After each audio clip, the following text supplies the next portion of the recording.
কিন্তু তুমি কি জানো আমি তোমার কেন এত ভালোবাসি? কেন? কারণ আমার আব্বা আমার আম্মার অনেক ভালোবাসতো। আমার আব্বা আমারে কইছিল, দেখ একটা মেয়ে যখন বিয়ে করে শ্বশুর বাড়িতে আসে তখন বাবা মা আত্মীয় স্বজন সবাই রে সাইরে আসে। সেই মেয়ে শ্বশুর বাড়িতে এসে যদি শ্বশুর শাশুড়ি ভালোবাসা না পায় তাতে সমস্যা নেই। এমনকি শ্বশুর বাড়ির লোকজনও যদি কেউ ভালো না বাসে তাও কোনো সমস্যা নেই। কিন্তু ওই মেয়েটা স্বামী যদি তারে ভালোবাসে তাহলে ওই মেয়েটা শান্তিতে থাকে। একটা মেয়ে বাবা মা সবাই রে সাইরা স্বামীর বাড়িতে আসে। একটা স্বামীর উচিত তার বউরে আদর দিয়া, ভালোবাসা দিয়া, যত্ন দিয়া সারা জীবন বুকে আগলায় রাখা, তার কাজে সাহায্য করা। এই জন্য তুমি যেই কাজ করতা আমি সব কাজে সাহায্য করতাম। একজন স্ত্রী যদি হাসি মুখে তার স্বামীর দিকে তাকায় তাহলে ওই স্বামীর মন ভালো হয়ে যায়। তাছাড়া স্বামী স্ত্রীর মধ্যে ভালোবাসা, মিল মহব্বত থাকলে সংসারে রহমত হয়, সুখ শান্তি হয়। সুখে থাকতে অনেক বেশি টাকা পয়সা লাগে না। এই যে আমার দুই ভাবি, তাদের স্বামী বিদেশ থাকে, তাদের জন্য মাসে মাসে টাকা পয়সা স্বর্ণ গহনা পাঠায়। কিন্তু আমি ভাবিতে জিজ্ঞেস করতে চাই, ভাইয়ারা যে তোমাদের কাছে এই মাসে মাসে স্বর্ণ গহনা টাকা পয়সা পাঠায়, এটা নিয়ে কি তোমরা সুখী?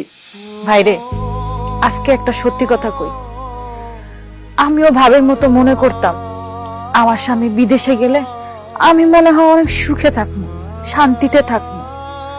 কিন্তু আমার স্বামী বিদেশে যাওয়ার পর আমি বুঝতে পারছি স্বামীর টাকা না, স্বামী হইতেছে আসলে প্রকৃত সুখ।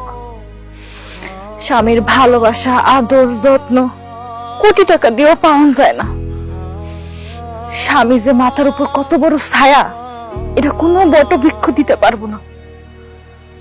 এই যে আমার স্বামী বিদেশ থাকে, আমার জীবনে হাসি কান্না সুখ দুঃখ কত কিছু ধইটা যায়, আমি কাউকে কইতে পারি না। শাশুড়ি কইলে শাশুড়ি গালি গালাজ করে। বিশ্বাস করো, একটা মেয়ের জীবনে তার স্বামী হচ্ছে তার পরম বন্ধু, সবচেয়ে আপনজন।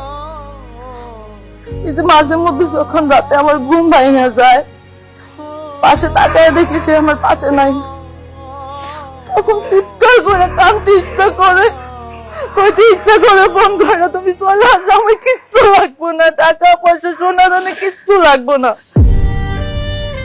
আমি আমার দুই ভাবিরে বিভিন্ন জায়গায় গিয়ে কষ্ট পাইতে দেখছি, কাঁদতে দেখছি, আমি নিজ চোখে দেখছি।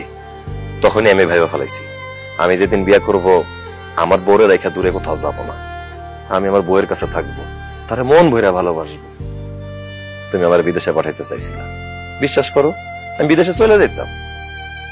আমি বিমানে বসার পর দেখলাম পাশে সিটে বসে এক ভাই কান্নাকাটি করতেছে।